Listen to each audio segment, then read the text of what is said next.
right back in. We got our number one fan, longtime friend, longtime teammate back in the day. I'm going to let him go ahead and explain kind of where he's at again since you didn't get to hear him. So go ahead, Tanner, take it away. Hey, how y'all doing today? Thanks for having me on Cheetah and The Cheese. My name's Tanner. I went to Polk County High School with Josh and Ryan, grew up together. I met Josh in 4th or 5th grade. I can't remember. He had just moved up from Florida. He's the one who got me into the Packers, so thankful that I know him and thankful that I know Ryan, one of the hardest hitters I've ever met in my life. And so I played some ball in high school. I was offensive line specialist. I started every position on the line at some point in my high school career, whether it be because somebody else was injured or they just needed me there. Every position except for left tackle because Philly held that down. When I went to college, I ended up going to East Carolina. I did not play football. I actually was a cheerleader for the Pirates, and it was nice because it was something new I never done. It was, just as physically demanding as football was. And I got to be on the field and travel. I went to bowl games, had a great time. Now I work at a high school as an EC teacher, and I'm hoping to get into some coaching here in the near future. I'm super excited to be here today. I'm glad that y'all have me on the show, and let's talk some football, boys. Yeah, man. Well, it's definitely good to have you. Like he said, that he was Tanner was when I moved here from Florida, man. He was the first person I met, like walking into elementary school. I'll never forget that. And I was repping my Green Bay since then. I had I still got it in the closet. I have my little Green Bay jacket on. So yeah, man, known Tanner for a long time. Excited to have him on here, man. Good to see everybody doing good. But hey, we gotta start something off with some good vibes, man. We missed it out. We about to have a whole day of football Sunday. You know what I'm saying? Ever since we came. Nah, but let's go ahead and get in these games. I'm glad, Tanner, we got you on here today, man. It's going to be a good episode and glad to see you and things like that. So go ahead and start that thing off, Cheetah. Yeah, like you said, we do appreciate you. We appreciate all the support you've shown us, Tanner, but it's really cool to have you on here. Just so you guys know, if you want to get on one of these episodes, go ahead and message me. We try to get a special guest on here on Saturdays, and who knows, you could be the lucky next one. And just please like, comment, subscribe to my YouTube. If you want to get live sessions, that'll be awesome as well. But for the first game, we're going to talk about kind of what happened on Thursday, which was the Bucks versus the Bears. Bears ended up coming out and shocking people. So I'm going to let you, Cheese, go ahead and talk about that one because I know you like Tom Brady and the Bucks so much. Go ahead. I don't even want to talk about it, man. I missed that one. And I'm upset because when I first watched the game, I'm sitting there and I actually, a true story, I started veering away from the game a little bit to play the Xbox a little bit because I'm like, Tampa Bay's looking good. They're driving the ball. Nick Foles is throwing shot puts like for football across the whole damn field. And like it looked like his receivers were catching punts and shit. So I'm sitting there like, man, I thought we had it. And then, he threw an interception. Nick Foles' number was 243 yards, 30 for 42 with one touchdown. And it was definitely toward the end of the game. And like we talked about last week when it comes to, I think he's still got to keep getting that stride and stuff like that. We had the questions and things like that. Is he the answer and stuff like that? I still don't know. I think you're still 50-50 with him and Trubisky, who you want to play. To me, honestly, neither one of them really surprises me or things like that, but we'll see what they can get going on later on the season. Tampa Bay did shut the rushing game down. They only had 29 yards rushing as the most rushing they had all night, which 29 yards is not going to do it in the NFL. So they stopped that down for him. Tom Brady had a mental brainwash, I know, about him when he was thinking he thought it was 3rd down, it was 4th down, yada, yada, yada. I think he's 253 yards with one touchdown, but he's still not doing anything to like impress me. But then I sit back and think about it toward the end of his years when he was with the Patriots too. I think the Patriots impressed me more so than like singled out Tom Brady impressed me. So, and I think that still is carrying over to the same concept with a Tampa Bay team now. So I'm still not really excited about them as much as I thought I was going to be with who they have because they almost have a create a team, roster right now. I did say that Jones was going to be their running back, even though they had Fournette, McCoy. He had 106 yards rushing. And, Gronkowski got in the game a little bit better with 3 receptions and 52 yards. But it was just missed opportunities for Tampa Bay, and Chicago squeaked out with it, man. So again, Tanner, what do you think about that game? Well, I also went with the Bucks because I'm a Packers fan, so I do not like the Bears at all. My least favorite team in the league. The Bears are not my favorite, but it was surprising that the Bears pulled it off. Brady was 25 of 41 for 253 and a touchdown, 60% completion, which isn't bad. That's a pretty decent game for an NFL quarterback. Foles was 30 for 42. Which is a little bit better, 71 completion percentage. He did have a pick, but the Patriots defense, still think Tom Brady's on Patriots sometimes. It's hard to check. The Bucs defense, they should be playing a little better than they are. They got some big time players on there. Some of them are at the end of their career, like Ndamukong Suh and Vita V. But V is actually having one of his best seasons so far. And Ronald Jones, he had 106 yards. He showed he can be the man in the backfield there, something that Brady has never really had before, is a lead back that can do it all. Mm-hmm. And Jones showed that he could do that. Gronk was 3 for 52, like you said. Mike Evans had 5 catches, 41 yards. And that man is unstoppable within 5 yards of the end zone. He is unstoppable. Yeah, he's crazy. But I kind of want to talk about the Bears defense because as a Packers fan, that's scary to me. They had 3 sacks of the team. Khalil Mack had 2 by himself. He had 3 quarterback hits. They got players like Roquan Smith, Kyle Fuller, Danny Trevathan. Tyshawn Gibson is good in the backfield. Akeem Hicks, when he's on rushing the passer. So that's a pretty scary defense. The Bears running game is terrible.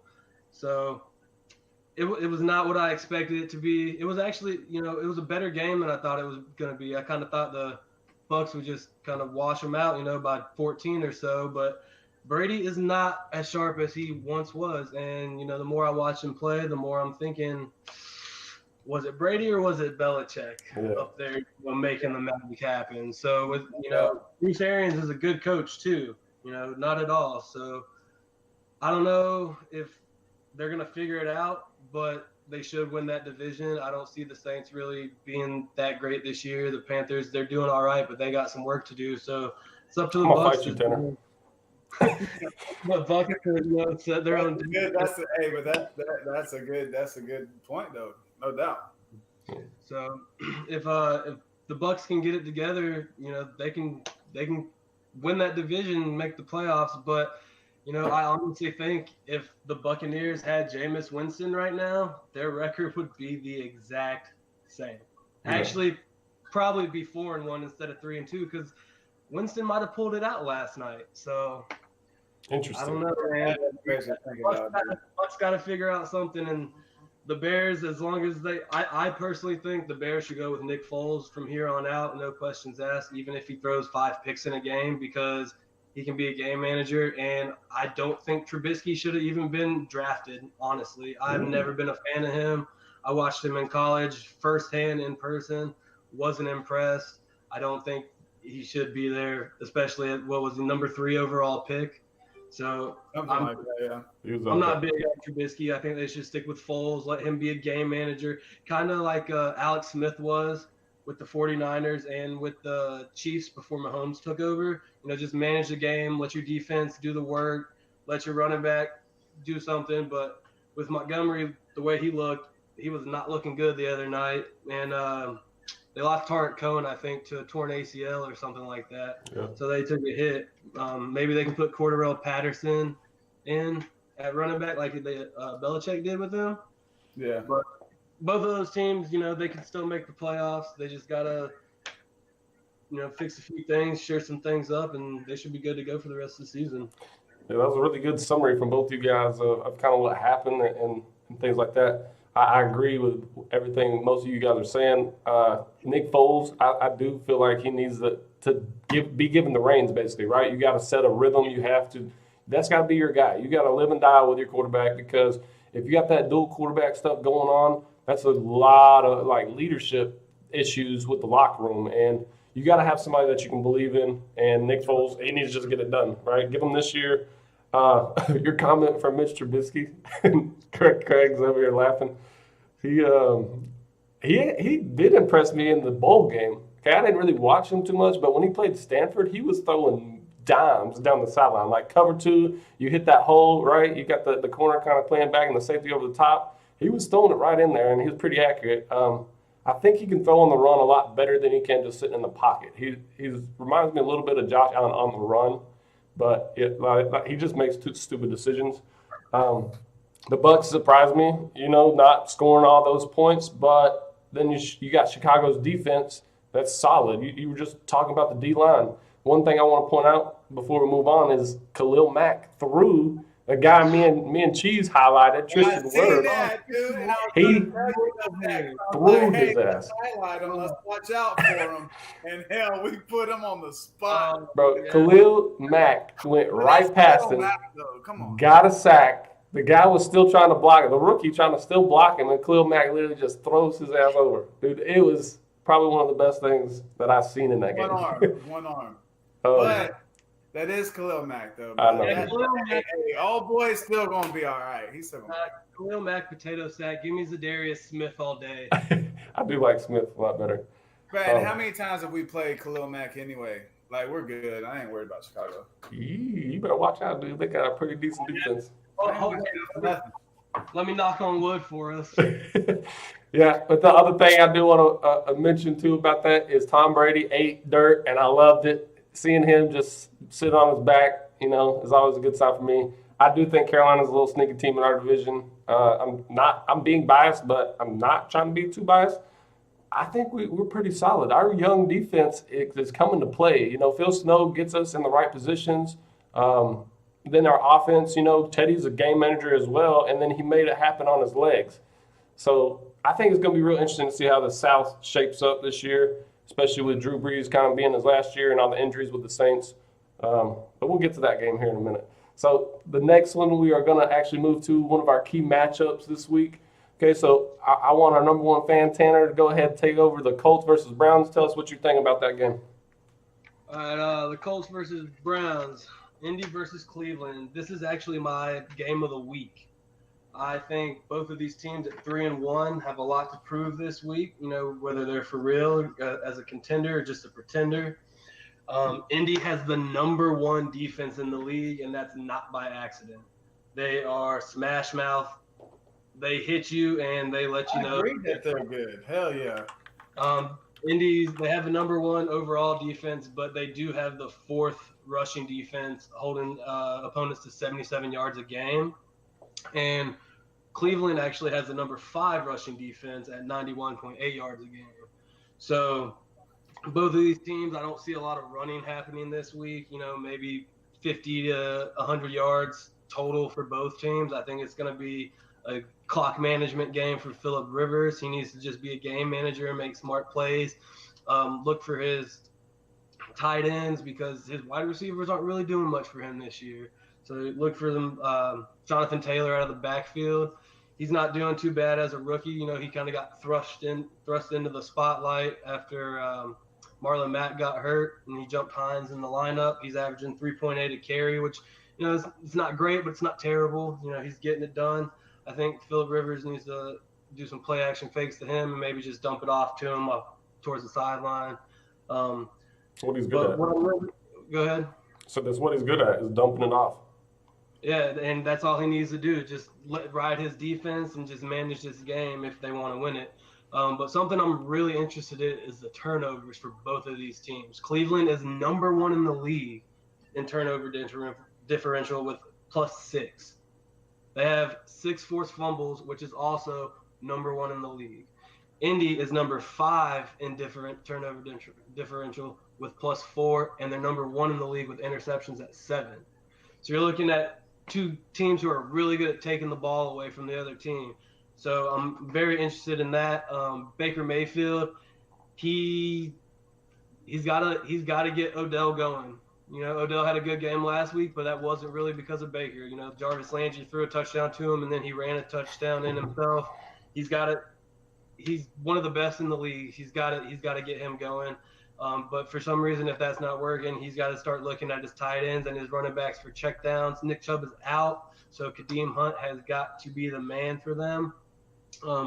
But they are getting the tight end Njoku back. He is active this week for the first time this season. The one that he was their first round pick 2 years ago, I believe. He is coming back this year. So I think this is going to be a game of the week. It's going to prove whether Indy's for real. You know, if Cleveland lights them up for 40 points and 500 yards total offense, you know, I'm going to have to question Indy's defense. But I'm going to go with Indy this week, even though they do have some key players out.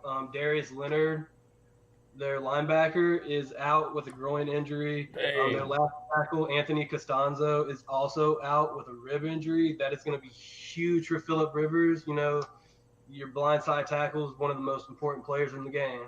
So you just changed my pick. But for Cleveland, you know, Nick Chubb is out.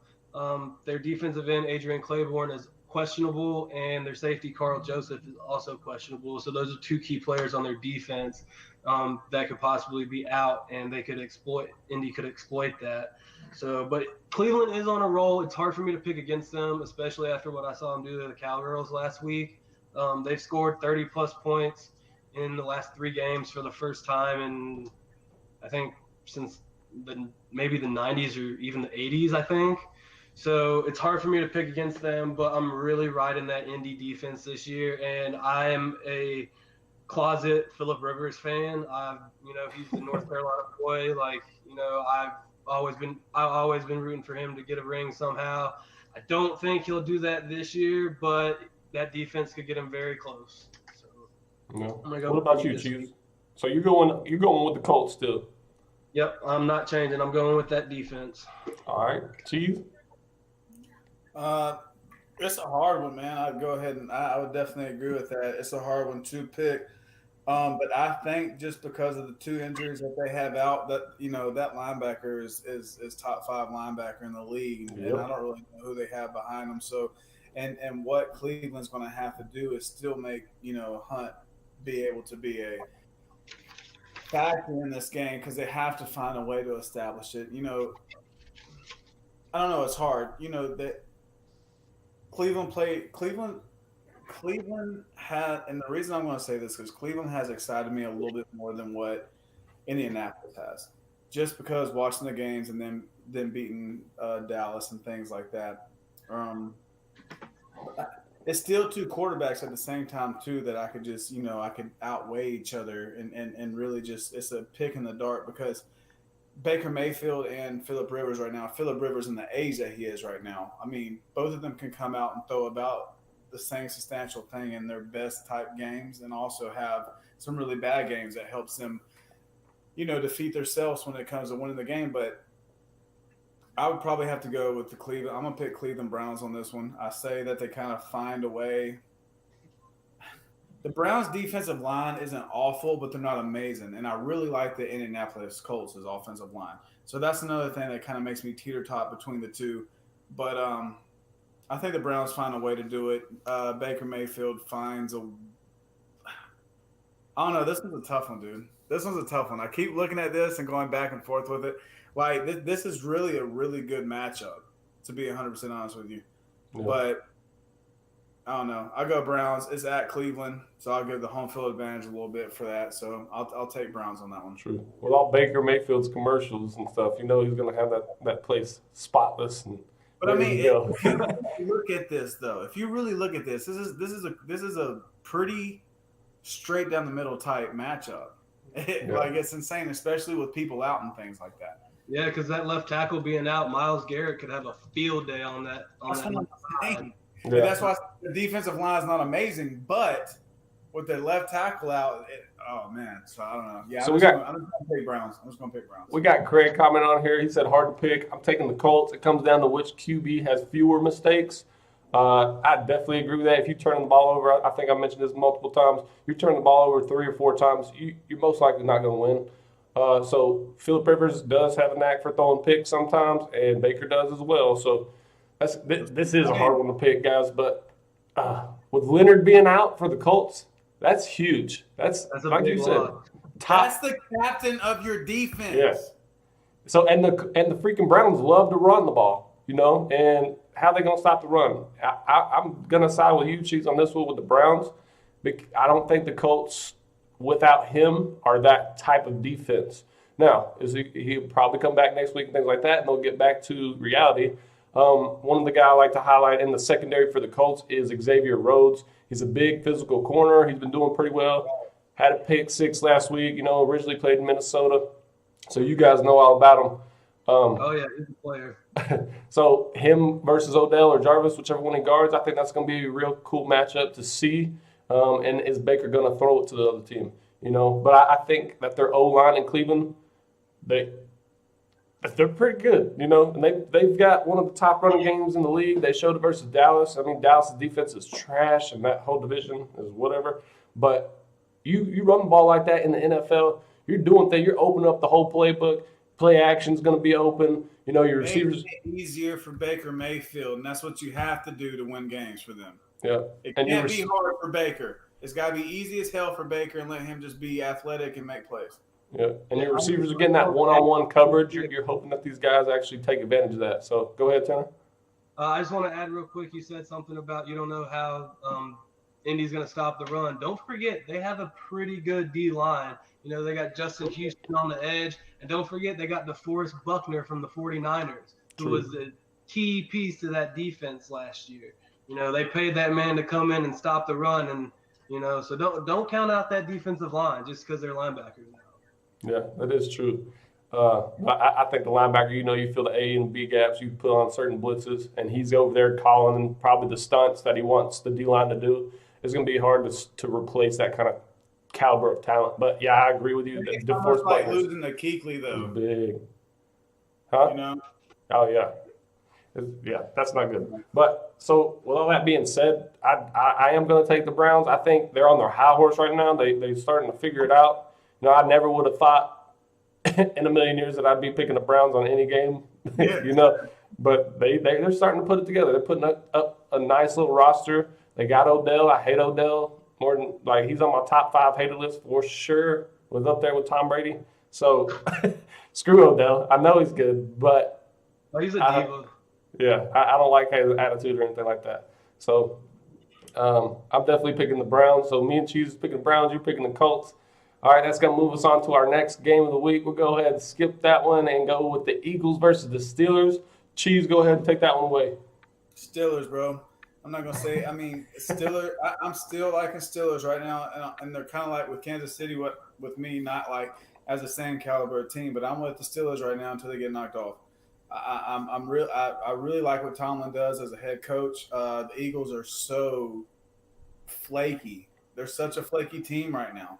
And I think, the Steelers right now are really not a flaky team. I think they found their identity. They are who they are, and I think it's because that's what Tomlin does as a head coach. And then also bringing Big Ben back, they're not putting as much pressure on the offense now. Now he can really focus in on that defense because that defense is scary too, and it's sneaky. T.J. Watt is a freak. Sorry, keep going. He's a freak, dude. So, I sit there. I'm definitely going to go with the Steelers on that one. They put some good pressure on Carson Wentz. He's made out of glass anyway, and he's not amazing out of pressure. And especially, you don't want to. He does a lot better when he's not an in-pocket quarterback. I think he does a little bit better when he goes outside the tackles, but he's not like a Russell Wilson or anything like that in my mind when you're talking about outside the tackle type concepts with throwing the ball. But make him claustrophobic, and he'll start making some bad decisions and things like that. And Tomlin does a really good job with that. And the Steelers are playing a good ball right now, man. So I definitely have to go with the Steelers on that one.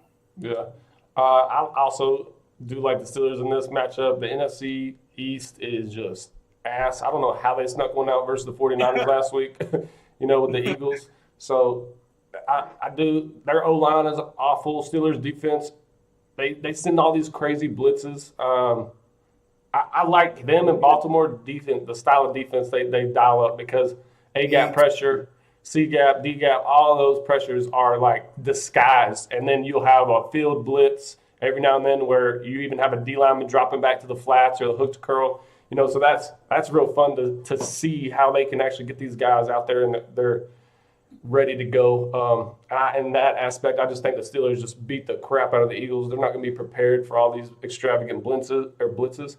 They also got Deshaun Jackson, Alshon Jeffrey out, so it's going to be basically a young group of wideouts for Carson Wentz, who's really not playing that well.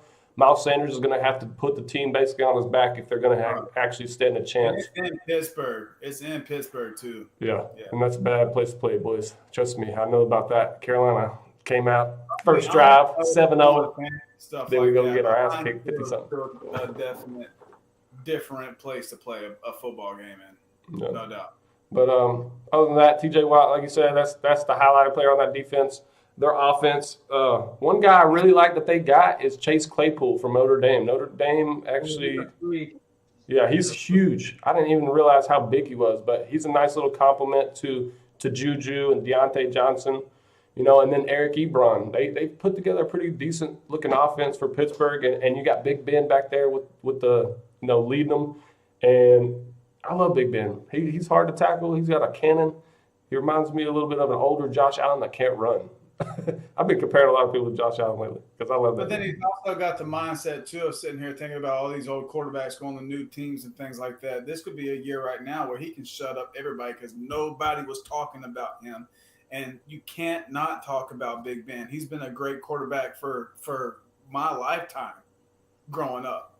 So, and still right now, I think now more than ever, he has a little bit more drive to him to say, hey, all these older quarterbacks going to different teams getting talked about. Watch what I can do when I come back in here with Pittsburgh. And it's still the same system for him. He's not in a different system. It's still the same system. So, yeah, I think he's sitting pretty right now. Yeah, and that O-line's good. James Conner's running hard.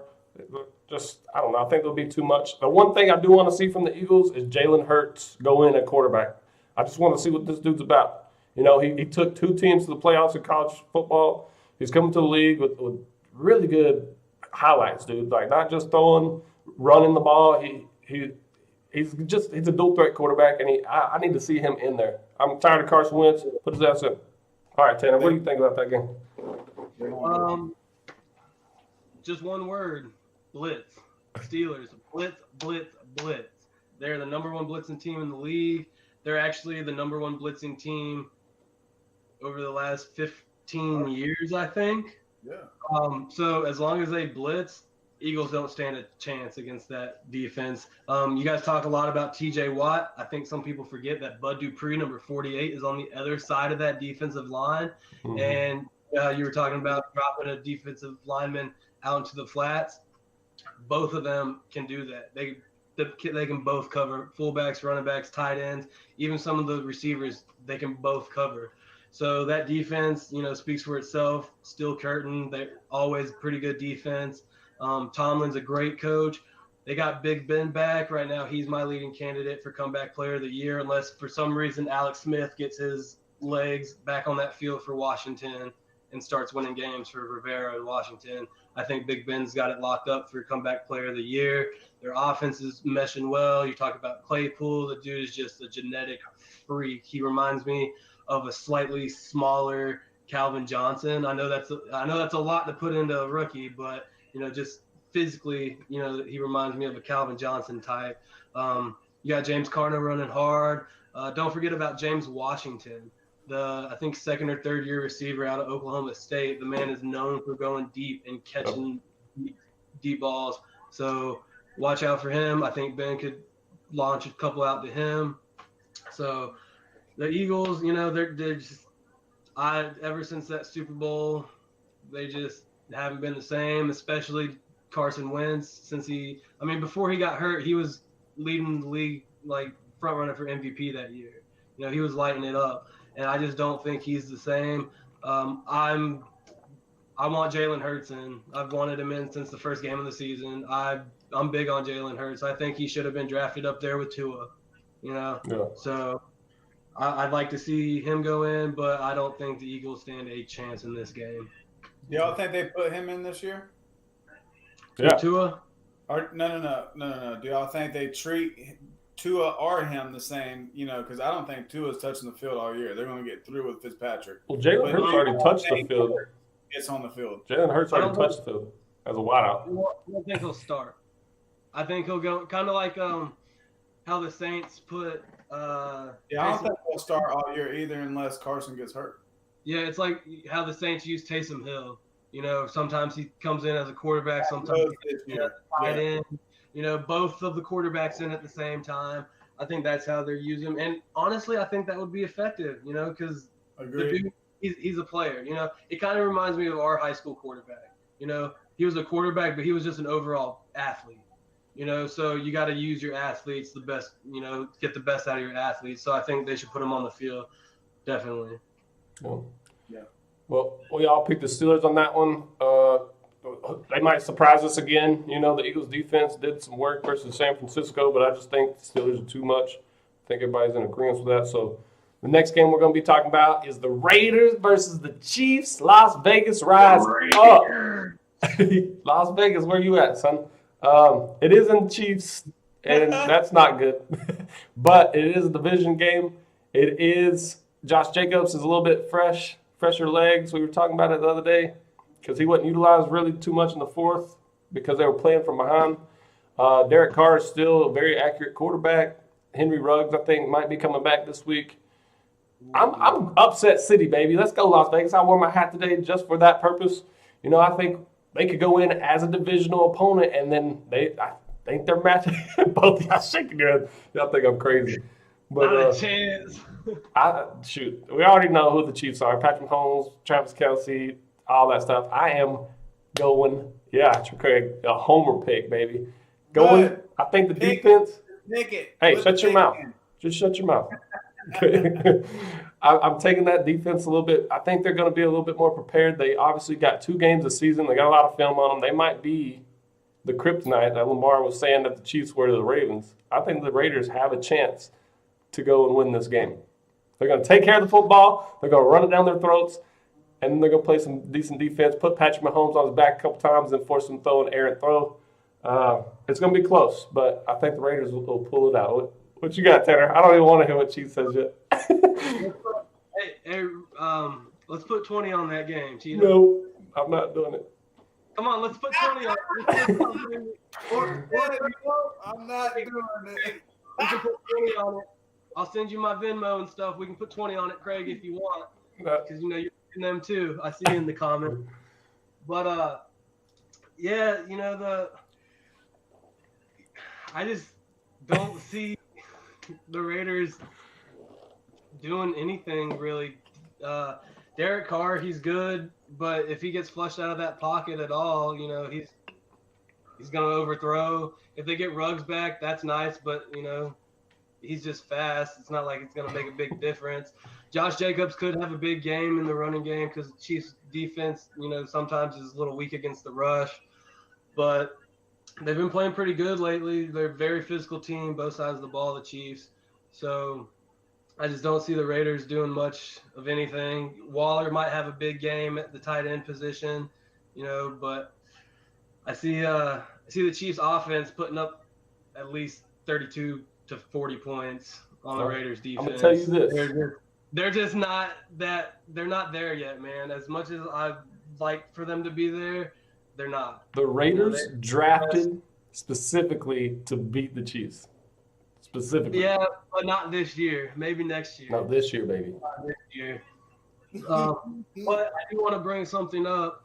This morning, a few of the Chiefs' assistants on their staff were – Craig just said he's not taking that bet.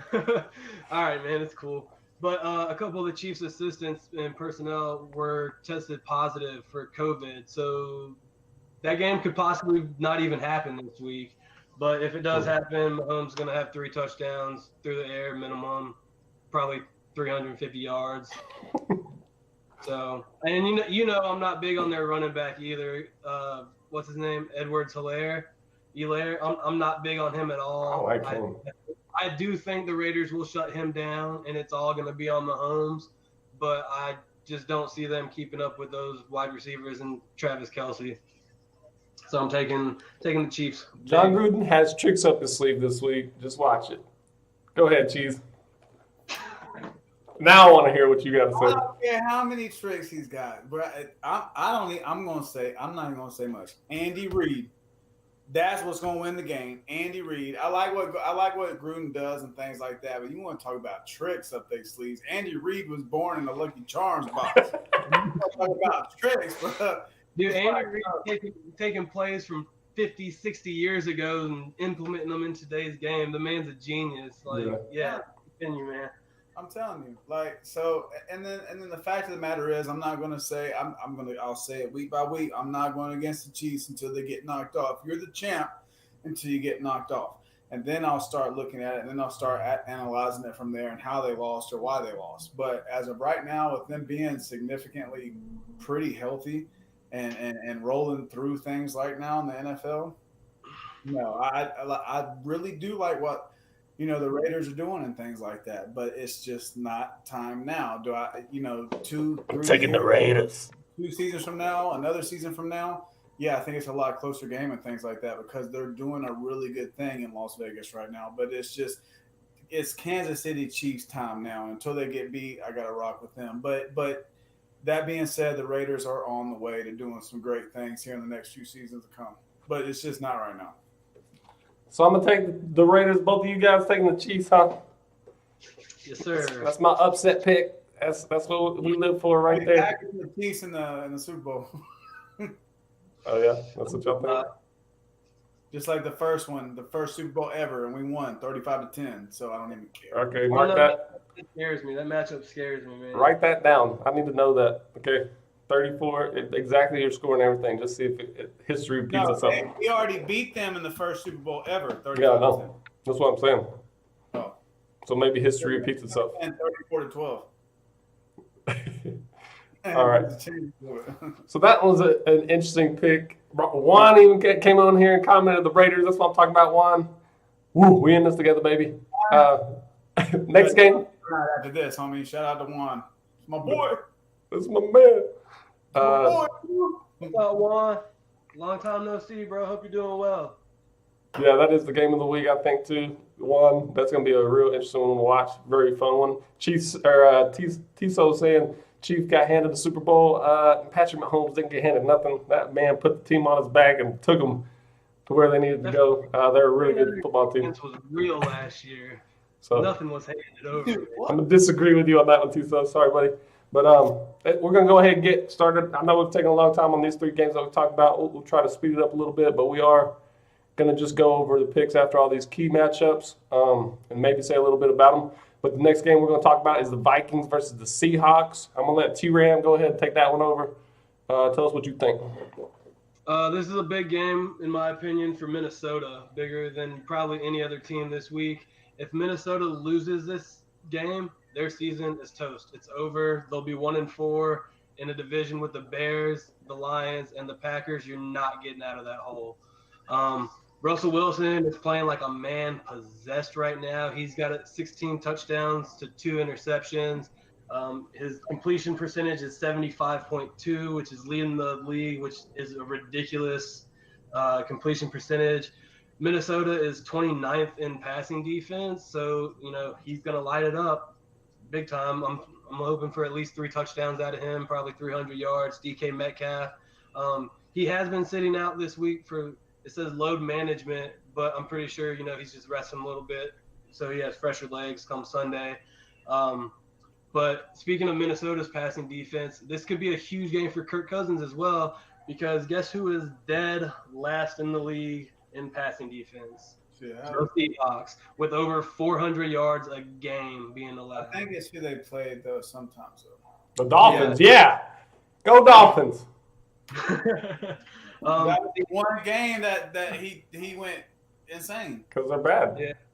Seattle, they're 3rd overall in offense, 2nd in points, averaging more than 35 behind Green Bay. So they can put up points, at any given time. But I'm really looking for a big game out of both quarterbacks. I think it's going to be a gunslinging duel between those two.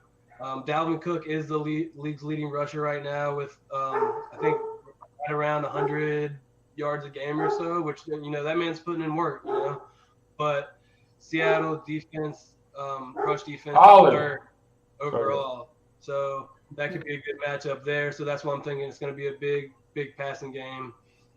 Jamal Adams is out for the Seahawks defense. He's been out, I think, this whole year except for maybe week 1. So that doesn't really make a difference. But on offense, their starting guard, Mike Iupati, is out. Well, he's questionable, but they're leaning for him to be out, which is, for a quarterback, it's never good when one of your starting linemen are out. So I think it's going to be a big passing game this week for both of them. And Russell Wilson, if he wants to finally get that MVP trophy that he honestly deserves, probably more than anyone else in this league, he has got to play flawless almost every week. And he's got to keep putting up these big numbers, because in the past seasons, he's put up big numbers and hasn't even gotten one single vote. So if he can continue this high level of play and keep winning, keeping Seattle on that winning streak, I think the MVP could possibly be his this year, barring Aaron Rodgers, because, that's my pick for the MVP this year is actually Aaron Rodgers. But it should be a good game, good passing game. Hopefully we see some deep shots to DK down the sideline, see what he does with those. So I'm excited for it, but I'm going to pick Seattle in this one, and Minnesota season's over. Yeah, I agree, bro. I'm picking Seattle on this one too. Russell Wilson just finds a way to get it done. If you give me Russell Wilson, you give me Kirk Cousins, and you make it to a game that I think is going to be closer than what people would think. I do think it will be a close game. I don't think it's going to be a blowout. I do think the Vikings establish a running game. I do think the Seattle Seahawks have a little hard time trying to stop that run game, and even if they're trying to manage the clock offensively by getting 5, 6, 7, 8 yards rushing and trying to get first downs like that. But I don't think the Vikings defense slows what Russell Wilson does down enough. And I do think when it gets in those type games, Russell Wilson excels, Kirk Cousins folds. And so when it comes to a pretty close game like that, I think, Russell Wilson comes out on top of it and Kirk Cousins don't get it done. I think he at least turns the ball over at least once this game. And that might be the differential of the game. Yeah. Hey, fellas, I'll be back in 1 second. My dog's freaking out. I'll be back in 1 second. All right. My dog was just barking too. I'm going to go ahead and tell you that the Vikings do need this win. I do think it's going to come down to if Kirk Cousins doesn't turn the ball over. Okay? So if he does turn it over, they're already screwed. I'm just letting you know that right now. Yeah. But, okay, how do you beat these teams like a Russell Wilson team? You keep that guy off the field. You limit his opportunities, right? So they are going to rely heavily on Dalvin Cook. Seattle's defense is very wishy-washy. I don't know what's happening because they've got talent, right? They still got KJ Wright and Bobby Wagner over there leading that linebacking core.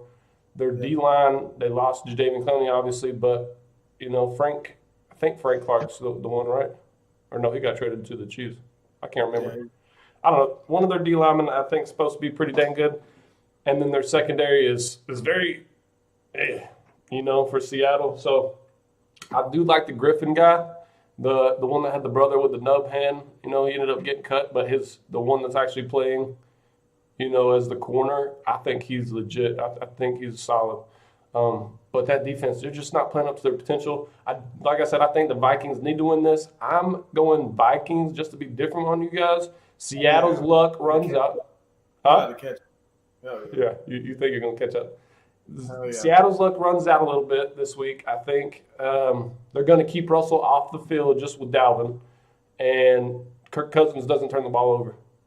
Or tries not to anyways. I think Justin Jefferson might have a pretty good game. They're actually realizing how to utilize him now with Thielen. Maybe Kirk Cousins built some trust in with that receiver. So I don't want to do it. But I am going Vikings on this one. It's going to be a good game. I love DK Metcalf, man, as a wideout for the Seattle Seahawks. Tyler Lockett's great. Chris Carson's great. Russell's great. Losing that O-lineman that you was talking about, Tanner, is going to not be good. And I think Minnesota actually gets it together on defense this week. And like I said, they need the win. So I'm going Vikings just on a whim and maybe go up one or let you come back. Jeez, I don't know. They do need to win, though. I'm not going to lie to you, though. So that's scary as shit. When a team needs to win, they usually it's like Tanner said, it's a breaking point. They either win this one or they lose it and it's wraps. So it's I don't know, man. It's a weird percentage, man. How this game falls for the Seattle almost lost to the Dolphins. They should have smacked them. They should have. Almost, but they didn't. Yeah. True. I don't know. The Vikings, I'm pretty sure they are still missing Mike Hughes. Their corner. I'm pretty sure he's still out. And then their linebacker Eric Kendricks is having some foot issues, so his status is up in the air. He could step on the field and play one play and be done for the day. And talking about the Colts and Leonard being out, Same thing. is the Vikings Leonard. So Same thing. Yep. if he doesn't play or gets hurt, that could spell trouble. But your pick's locked in. You can't change it, Cheetah. I'm not going to change it. I'm not one of those guys. But that one's going to be a good one. The next game we're going to be talking about, guys, is the Jaguars versus the Texans. Cheese, go ahead and take that one over. Toilet bowl. Hey, it's a key matchup. But, so this one's crazy, because you want to talk about someone that needs to win a game? It's the Texans. And then now you fire old boy O'Brien. What's going on, so now you put stuff in. So I think that the preparation, and I think because I think that's what they were missing, was somebody that was, putting their hands in two different places. Being a GM, being a head coach, you know what I'm saying? Totally they agree. were different preparation type things. So now I think they have a little bit more preparation coming in because it's expected. As soon as you get rid of a head coach, you still have a leadway of like, well, yeah, you could lose the game, but for that person coming in, they're probably going to prep more so, or maybe longer than anything that has been prepped for them for this season, with a guy being a head coach and a general manager. So, and Jaguars, we've seen Minshew have some good games and things like that. Minshew's not going to be a long time like franchise quarterback. He's not, he has some good games and things like that, but he's too flaky right now for me. He's going to have to be a lot more consistent when it comes to certain games and things like that for me to be able to turn that leaf over and say he's going to be that type of quarterback.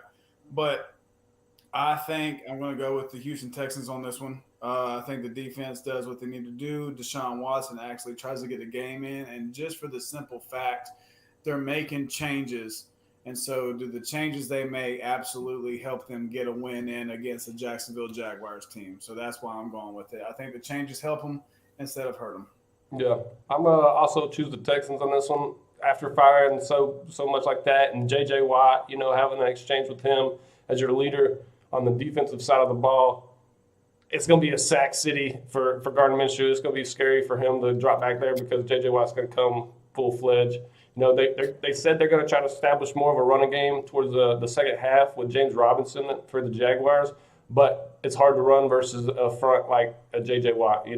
He basically takes a double team every single play, which opens up opportunities for the other D-line.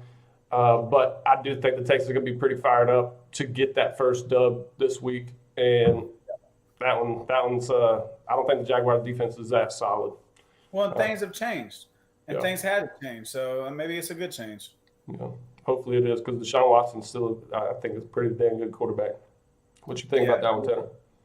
Yeah, I think Houston's going to come out. I think Deshaun Watson's going to be playing pissed, because since he took over as a starting quarterback when he got drafted, I'm pretty positive they've won the the AFC South every year, I think, since he's been their quarterback, or at least made the playoffs. And, he's a winner from Clemson. He doesn't like to lose. Neither does J.J. Watt. I think the whole team's going to come out playing with some fire. And, yeah, it's like you said, Gardner Minshew better be scared, because you guys know how I feel about Gardner Minshew already. I watched him in person at ECU. In my opinion, he can shotgun a beer better than he can throw a football. I agree. Hell yeah. I think part of that is just, they don't really have another option down there. Nick Foles had the game he had against the Patriots in the Super Bowl, went down there and flubbed because he's a game manager. That's what Nick Foles is. He's not a superstar quarterback, and that's what the Jags thought. Now they got Minshew. I'm not big on him at all. Not big on the Jags at all. Houston gets it done. Juan over here commented, he said if they lose to the Jags, they need to quit, and then they can stay home with the whole NFC East. And that's what you need for sure, for that NFC East to keep losing so the Cowgirls can actually do something. But I like talking about the jockstrap king. I like Gardner Minshew talking junk about him. You know, He's a cool dude. He's a cool dude. You know, He, he's a uh, real cool dude. But you know, I when I was at ECU, we had a quarterback named Shane Carden that was there, and like he's miles better than Gardner Minshew was, and the dude didn't even get a chance in the league, really. You know, so for someone like Gardner Minshew to be in because he had a big, you know, season at air raided out Mike Leach's offense at Washington State, you know, it just kind of irks me a little sideways. So I just don't really care for him as a football player. they surrounded him with talent on the offensive side of the ball. DJ Chark, I think, is one of the top 20 receivers for sure. You know, because he just came out of nowhere last year, and then all of a sudden, he goes up and gets the ball. He makes big plays happen. And then you got the rookie Laviska from Colorado. I do like that kid a lot. He is nasty. And so it's gonna be interesting. I think the Jaguars are one of those teams that doesn't really have it together, but they're on the right page. You know, they're turning that chapter of the book of losing, but at the same time they're 1-3. So we'll see what happens with that. Just the Texans going to be a little bit too much, just experience-wise. They was at the playoffs last year, you know, so I think they'll get it done. So anybody else got anything on that one? Nah, man. Let's go ahead and submit the picks. We're all Texans. No, I know. I'm about for the rest of the week, though. Wait. You forgot the best game of the week. You can't be doing that to me. We got the Panthers versus the Falcons, the division rivalry game over here. You know what it is. Cowboys and Giants. Hey, you need to stop talking right now, Tanner. Hey, number 1 offense versus the number 5 defense. You know, that's a bigger game than some kitty cats and birds. I'm going to tell you what. There's a group chat text that my buddy Brett sent, and it's just crazy. That's Panthers fan, and he made a song. Oh, my God. I got to send it to you guys. It's hilarious. It's actually pretty dumb, but it's hilarious. So with all that, we got the Panthers versus the Falcons. It's in Atlanta. We're going to come on the road. We're going to give it to him. Teddy B is going to do what he needs to do to get the job done. Christian McCaffrey's 1 week away from coming back. So let's keep on riding Mike Davis. He's been doing pretty well in the absence of Christian. And everybody kind of just stepped up. Robbie Anderson being our top wideout. He is fast, and he looks way better in a Panthers uniform than he does in a Jets uniform for sure. Then we still got DJ Moore. Our tight end position is our weakest link. I think Ian Thomas hasn't really been involved too much offensively. And then just defense for us, everybody was like, oh, they're so young, they still got a lot to learn. But Jeremy Chin is probably one of the top rookies in the league right now. He's got to be raw. Yeah, he's legit. I was telling you guys at the beginning of the year, he was bigger than some of our linebackers playing safety. He's fun to watch. He's really fun to watch. Our defensive tackle that we got in our first round, Derek Brown, he's been doing what he needs to do. He's been getting double teamed, but he's a clog in the A gap, and that's fun to see. And then Brian Burns, strip sack machine right there. He's already got 3 or 4 strip sack fumbles, which is awesome. We create the turnovers. If we create the turnovers with the Falcons that like to pass the ball a lot, that's the only thing that scares me is because we always get torched by Julio every year. We gave up 300 yards to that one man before. It was terrible. So I'm going Panthers. I don't know what you guys doing. Atlanta's got a good offense, a shitty defense. So I think that Carolina's going to get it done, and they're going to shock people like they did last week. Everybody picked the Cardinals on the NFL Network, and I was like, no, my boys are going to get it out. I seen them play in person last year, and we ended up, winning. And Teddy took it to them early, and then our defense played lights out. So that was fun to see. What do you guys think about the best team in the world? I'll go ahead and take this one. Yeah, speaking of Robbie Anderson, he's pretty good, but the dude didn't even know who Sir Purr was, So, I don't know if I'm going to trust that guy too much. Teddy's getting it done. I'm a big Bridgewater fan. I thought, he was going to be the next quarterback for New Orleans, but Carolina got him. He's currently completing 73% of his passes, which is pretty dang good. 4 TDs, 3 interceptions. I'd like to see more touchdowns out of him. But, when you got someone like Christian McCaffrey that you can just turn around and hand the ball to, I can't blame him. He's been hurt the past 4 weeks. But their offense, they just got to get it together a little bit. Their defense isn't too bad. That chin dude is something serious. He is something serious. But I'm going to go with the Falcons on this one. The Falcons get their first win this year. I had originally picked the Panthers, but I'm changing it to the Falcons now because I think Matt Ryan's a little pissed off, just like the Houston Texans are. You know, he's been a winner for most of his career, and I think he's a little pissed off. So I think he's going to be aiming for Julio and Calvin Ridley. And I don't remember his name, but he's like number 83 or something like that. He's Russell a little Gage. slot receiver. Look out for that dude over the middle. Him and Chin should have a few little good collisions, hopefully over the middle. So, but I think I'm going to take the Falcons this week. You know, they got a decent offensive line. Their defense is wishy-washy, but Carolina's wishy-washy too. So I'm going to go out on a limb this year, or this pick, and pick Atlanta in this game. Yeah, Go ahead, Cheese. Tell us.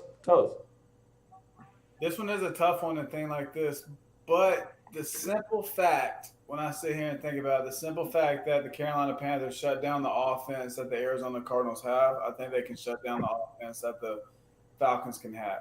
Do they have a harder time with it than they had with the Arizona Cardinals? Yes, because it's a divisional game, and they usually always have a hard time with it. But the fact of the matter is they did. Both of these teams scare me, and defensive backs.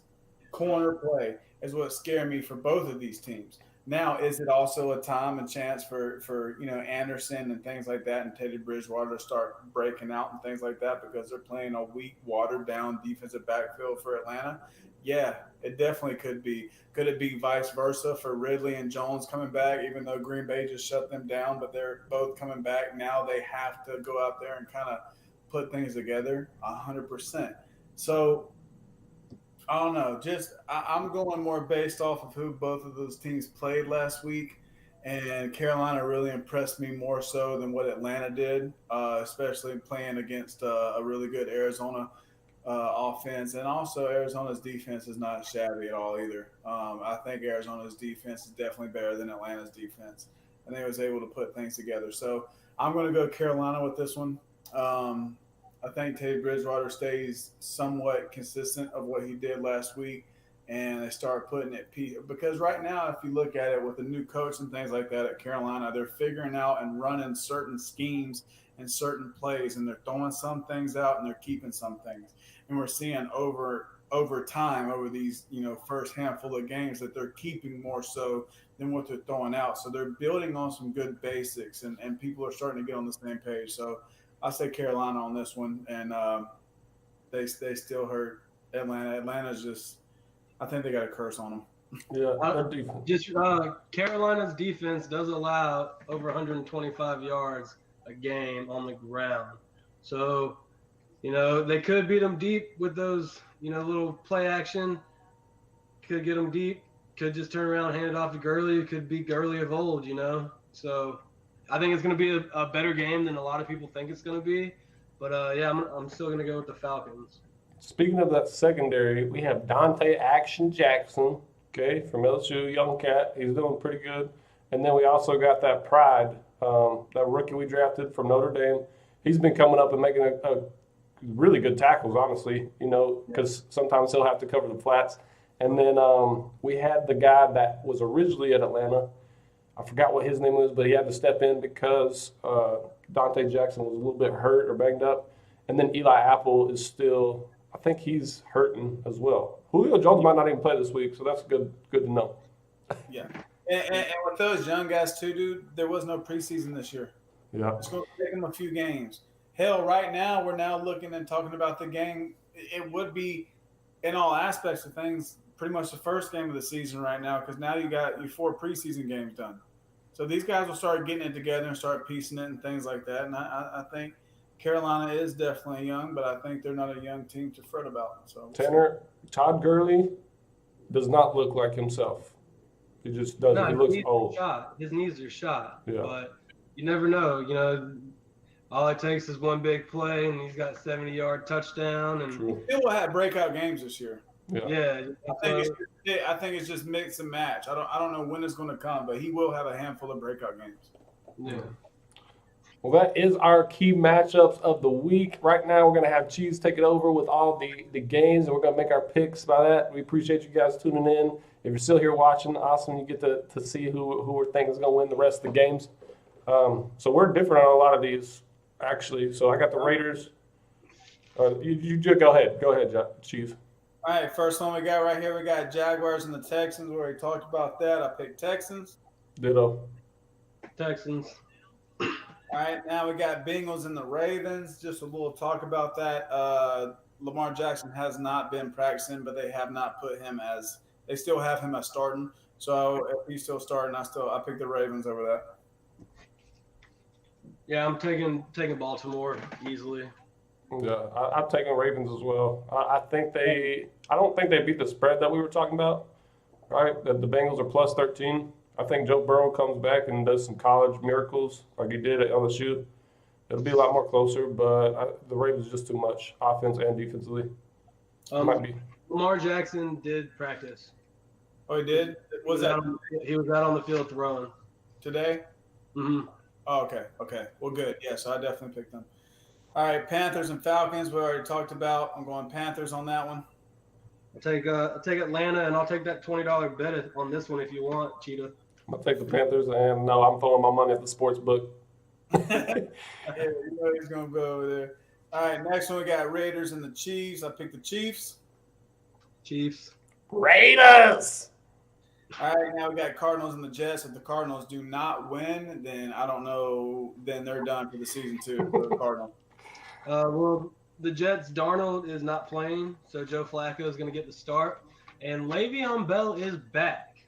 Nice. So that could make a difference. I did not know that when I originally picked this game. I did not know he was coming back and Flacco was starting, but that didn't change my pick. Still going with the Cardinals. Yeah, that does make a difference, but yeah, I don't think it changes. Adam Gase is the worst coach in NFL history. Agreed. Totally. He's worse than Freddie Kitchens. I don't know how he still has a job. Yeah, I'm also taking. Be taken away. I'm also taking the same team. I think the All Cardinals. right, Eagles and the Steelers. I picked the Steelers. They bounce back. I got Steelers. Yeah, I'm taking Pittsburgh easily. Blitz, blitz, blitz. Rams and the Washington squared to the Washington team. I got the Rams. Yeah, I'm going with the Rams on this one. Jared Goff's going to have a big day. I think, the Rams bounce back offensively, but there's a new quarterback in Washington. His name is Kyle Allen. He played for the Panthers last year, and now he's kind of reunited with North Turner's son, Scott Turner, in the offense. So I think Washington's got some talent around them. They got a young running back, a decent O-line. Okay, they don't have a great O-line, but they've got some athletes on the edge as well. So I think Washington could potentially win that division. Potentially, if Chase Young gets back. But yeah, I'm not picking them. All right, so you're picking the Rams, right? Yeah, Rams are they're gonna play. Right. So Dolphins and the Niners. I'm gonna go crazy right now. I'm picking the Dolphins, dude. I don't even care. I'm picking the Dolphins. I didn't even look at this matchup right now, but everyone's banged up at the 49ers, and the Dolphins have been like right here against teams, and 49ers have been beat by the Cardinals too. Dolphins get it done. I think you are on crack because Jimmy G came back, Debo Samuel's back. I'm taking the 49ers. Niners, Jimmy G's back with a vengeance. Yeah. I do like the Dolphins, though. Don't get me wrong. Myles Gaskin is a guy that I really liked coming out of college, and he finally got an opportunity to play this year. I haven't betted on him this year or picked him, so I'm picking him now. Yeah. Well, good luck losing that one. That's okay. You already had like 4 that's going to lose. Yeah, right. I'll make it more even right there. I'll pick the Dolphins. All right, Giants and the Cowboys. Definitely picking the Cowboys. Good Lord Almighty. If the Giants beat the Cowboys, I might not even watch football no more. I don't even know. So yeah, I'm picking Cowboys on that one. Yeah, I'm going with Dallas. Maybe this is the first game all season where Dak doesn't throw for 1,000,000 yards because they're not playing from behind the whole time. So I'm going to go with Dallas pretty easily. Yeah, I'm also taking Dallas. I'm not going against Cowgirls after they just lost to the Brownies. I can't do it. Colts versus Browns. We already talked about it. I picked the Browns. Yeah, I picked the Browns as well. What's that? Tanner, you got the Colts, right? Yep. Colts defense gonna pull it through. Vikings and the Seahawks. I got the Seahawks. I can't just put Russell Westbrook out of it. Wilson. Oh yeah, Wilson. I said Westbrook. I'm looking for the ending song, but yeah, Russell Wilson. I watched the Miami Heat win last night, so I had some basketball on my mind. You know, we're going to Game 6. Yeah, and then get slapped. LeBron's gonna put his nuts on your face. Well, he didn't lose the game, so I don't care. He should have. He took it to the hole and passed it like an idiot. Yeah, got lucky. But I'm taking the Vikings on this one. This one's my upset again pick. I got the Vikings needing this win, so I think they go out and get it versus a weak Seattle defense. Russell Wilson has a big day, keeps his MVP front runner status going. They get it done. See, that's why I can pick Miami, because you picked against Russell Wilson. That's a mistake. How do you win versus those teams? I already told you. You keep them off the field. They're going to keep them off the field. Cheetah, just remember a few years ago in the NFC Championship, our Green Bay Packers were whooping that Seattle butt. And what happened? Russell Wilson happened. Don't bet against that man. Yeah, I ain't going to bet against. I already money lined the Minnesota Vikings. And that was like a plus 270. So I win basically like triple my money if they win. I'll go do it. Throw 200 down. Blow it all. We got one more. Is that it? That's the last one? That was it, baby. That's all of them. All right. So this is going to be an interesting little week right here. We could have Cheetah just run away with the score, because that's how it's been usually all year. Oh, we got the cheese right behind me. I love your face, dude. But hopefully we can keep these in mind, Tanner, because I do want to know. We didn't go over Ace's picks last week whenever he was live, and we also didn't go over Craig's to see kind of who ended up on top with the picks that week, right? So I do want to, since you're my number one fan, I want you to show us at the end or next episode when you comment and stuff like that. So that'd be fun to watch or do. But anyways, we appreciate you being on here. It was really fun. I hope you had a great time. Thank you guys for tuning in. What was that? I said thanks for having me. It was awesome being on here. I watch you guys all the time, support the hometown guys, that we grew up with. And, it's just nice, fun, lighthearted football talk. It's just like sitting in a circle talking, So it's nice. I appreciate you guys having me. Thanks for everyone for watching. And y'all keep doing it, and I'll keep watching. Heck yeah, bro. I appreciate you. Cheese, kill us with some vibes.